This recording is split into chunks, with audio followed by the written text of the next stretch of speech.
సూర్యాపేట జిల్లా హుజూర్ నగర్లో కార్యకర్తల సమావేశంలో మాజీ మంత్రి జగదీష్ రెడ్డి, లింగయ్య యాదవ్, కంచర్ల కృష్ణారెడ్డి పాల్గొన్నారు. ప్రభుత్వమైనా పార్టీలైనా ప్రజల కోసమే పనిచేయాలని, ఆరోగ్యం సహకరించకపోయినా కేసీఆర్ రైతుల కోసం పోరాడుతున్నారని జగదీష్ రెడ్డి అన్నారు. కాంగ్రెస్ ప్రభుత్వ స్వార్థం వల్ల రైతుల పొలాలు ఎండిపోయాయని, ఉమ్మడి నల్గొండ జిల్లాలో రైతులకు చుక్కనీరు ఇవ్వడం లేదని మండిపడ్డారు.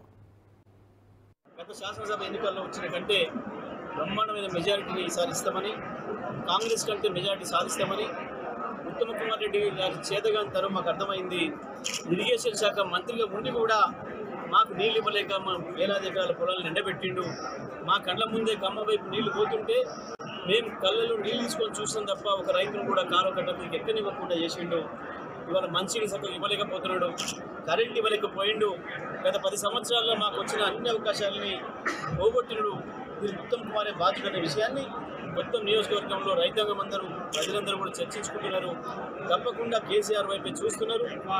ఈ ప్రభుత్వం మెడలు వంచాలంటే తప్పకుండా బీఆర్ఎస్ని గెలిపించుకోవాలి.